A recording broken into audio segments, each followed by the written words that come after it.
Are you looking at purchasing a home in and around Coeur d'Alene, Idaho, and curious what has been going on with the real estate market in and around this area? In this video, I will be going over the real estate market trends for July and August. Welcome back to my channel, Living North Idaho, where I discuss all things about real estate in and around Coeur d'Alene and living your best life in North Idaho. There were 493 home sales in our entire MLS for July of this year compared to 456 in July of 2024. 32.6% of those sales were cash sales, making that 161 homes that sold for cash. Now let's take a look for those cash sales, the breakdown for those price ranges. 21 of those homes that sold for all cash were under $300,000. 36 of them sold between $300,000 and $500,000. 43 of them sold between $500,000 and $750,000. 26 of those home sales were between $750,000 and $1 million.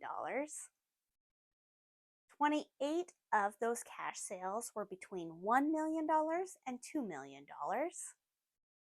And 12 of those all cash sales were over $2 million. The majority of the homes that sold between $400,000 and $500,000, which has been similar in previous months, and there were 100 sales within that price range. And $500,000 to $600,000 was not that far behind, with 80 home sales in that price range. 79 homes closed in July for over $1 million compared to 60 in June of this year. The price range with the most price changes was $1 million to $2 million, with 141 homes having price changes.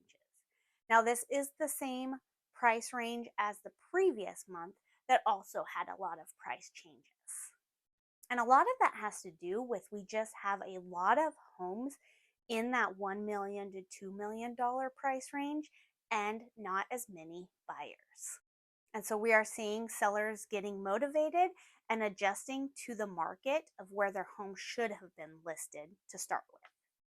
So we are seeing a lot of sellers adjust their price to be more competitive for the buyers that are out there looking. Now, $500,000 to $600,000 was not that far behind in price changes, with 121 in that price range.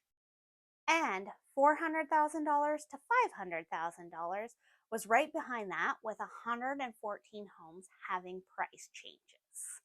Now, this just means that sellers are becoming more aware of the buyers in the market and making adjustments on their price ranges, obviously before fall and winter set in, if they're wanting to get their homes sold and being more competitive on what is out there in the market. Sales for the month of July for this year was up 8.1% from the same time last year.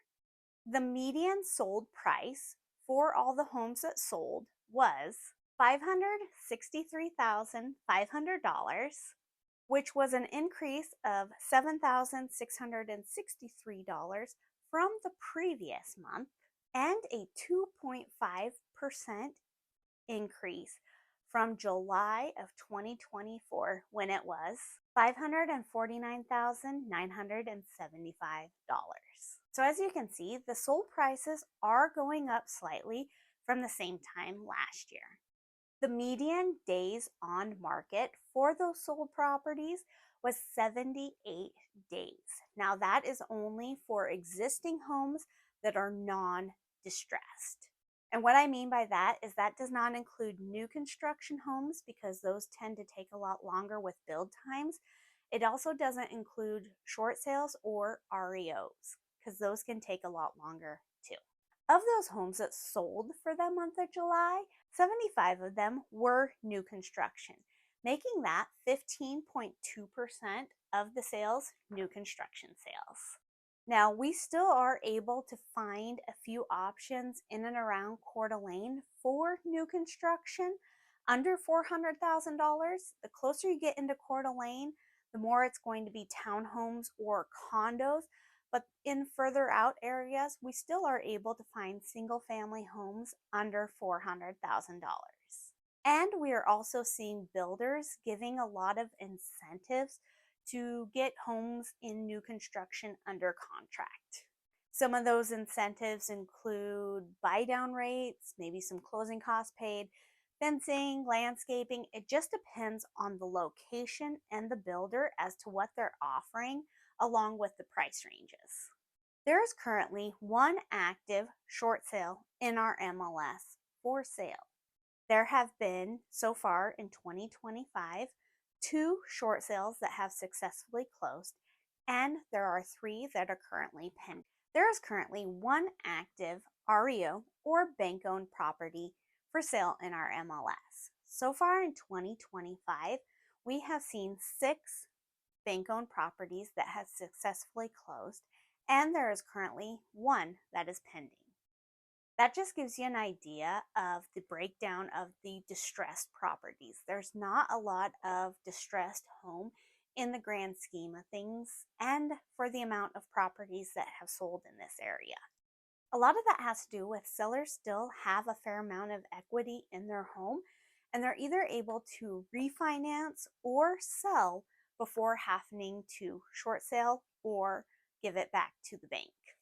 For those homes that closed in July, 28.6% of those closed sales, the seller paid some sort of buyer concession. Now, that could be in lieu of repairs, it could be for closing costs, it could be for buy down rate. Just that percentage of sellers in the sold price paid some sort of concession to get the deal closed. And that has been a trend that we have been seeing in previous months. And given how much inventory is out there, it's a trend that I'm going to continue to see. It just depends on the home, how long it's been on the market, how motivated the seller is, and what you as a buyer can negotiate with that seller. So it is always worth it. I guess if the home's been on the market one day and they have multiple offers, they're not going to pay as much concessions. But if it's a home that's been sitting for a while, it's always worth it to ask and see what you can get. You don't know if you don't try. We still are seeing a fair amount of homes coming back on the market. And I think a lot of that has to do with there are a lot of contingency sales, and maybe a buyer isn't able to sell their home, so they have to cancel the home that they have an offer in on, or they're doing inspections and they're not able to come to terms with repairs. Now, for those closed properties, let's take a look at the breakdown for the percentage of homes, how long they were on the market, and what the sold price to original list price ratio was.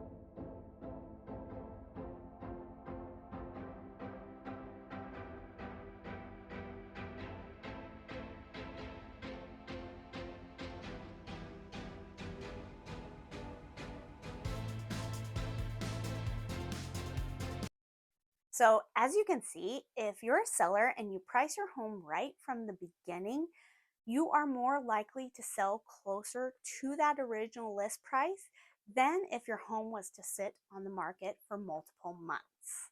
For a buyer, if you're looking for a deal, look for homes that have been on the market at least 120 days plus. That seems to be where you can get the most percentage off of the original list price to the sold price. If you're a seller, again, I can't express enough how important it is to list your home at the fair market value in the start. This is not a market where you can overprice your home and expect it to sell. Buyers are getting more savvy on what is going on in the real estate market, and they're just not willing to pay those prices if it's not at fair market value. The longer your home sits on the market, the more other people start to wonder what is wrong with it and why hasn't anybody made an offer on it. Also, the longer the home sits on the market, the more you reduce, the more apt a buyer is to offer you even less on your property. So just make sure you're listed at that fair market price. Make sure that you have professional photography because buyers always start off their search online. And you want to make sure it attracts the most people in the beginning. That is how you can get more eyes on your property. And the more eyes you get on it from the get-go, the better it could be for you. For buyers, make offers, ask for concessions. You don't know if you don't ask. Now, obviously, if the home is new to the market and they already have multiple offers, a seller may not be willing to do that, but your agent's going to be able to guide you on where you should be putting that offer in. Also, buyers do have time to think about properties, look at the payments, look how much insurance is going to cost. Look at all the different factors. If you're a buyer out there right now, there are definitely deals to be had. And we will start to get into the time of year in this area where either sellers become desperate and want to get the home sold before we get ice and snow, or they'll take it off the market and they may start to reduce. So fall is always a good time. Yes, there are a lot of sellers that take their home off the market, so there may be less inventory, but the sellers that are out there tend to be more motivated to get their home sold. If you have any questions about real estate in and around Coeur d'Alene, please reach out. My name is Amanda Kuswert. I'm with the Phoenix Agency.